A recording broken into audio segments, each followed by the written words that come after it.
আসসালামু আলাইকুম ওয়া রাহমাতুল্লাহি ওয়া বারাকাতুহু। এদিকে এসো এখানে দাঁড়া দাঁড়া দাঁড়া, লজ্জা করছে। তো আরেকটি হাদিস, যে 40টি হাদিস কেউ যদি মুখস্থ করে তার জন্য ফজিলত কি আছে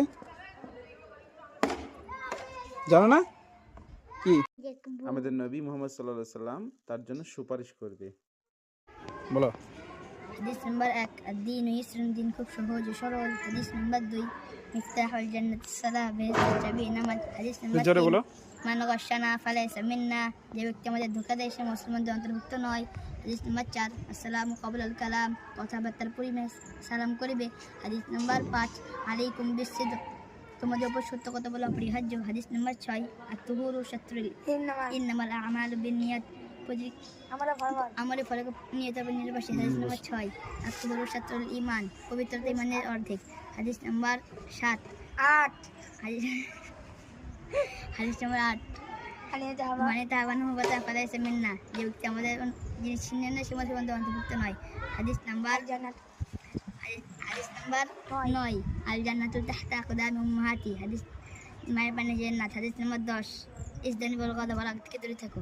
হাদিস নাম্বার 11, ইজাস্তাআনতা ফাস্তাঈন বিল্লাহ, তুমি যখন কিছু চাইবে তখন আল্লাহর কাছে চাইবে। হাদিস নাম্বার 12, আফদালুল আমালি ইনদাল্লাহি সালাতু ফি আওয়ালি ওয়াক্তিহা, আল্লাহর কাছে সবথেকে উত্তম আমল হলো প্রথম ওয়াক্তে নামাজ পড়া। হাদিস নাম্বার 13, আত-তুহুরু শাত্রুল ঈমান, পবিত্র তুবা লিমা তাবা কাসবু, সুসম্পদ ওই ব্যক্তির জন্য যার উপার্জন হালাল হয়। হাদিস নাম্বার 14, ইযা দাখালতুম বাইতান ফাসাল্লিমু আলা আহলি, ঘরে প্রবেশ করেন ঘরে বাসিন্দাদের সালাম করো। হাদিস নাম্বার 15, নাম্মামুন লা ইয়াদখুলুল জান্নাতা নাম্মামুন, বলো।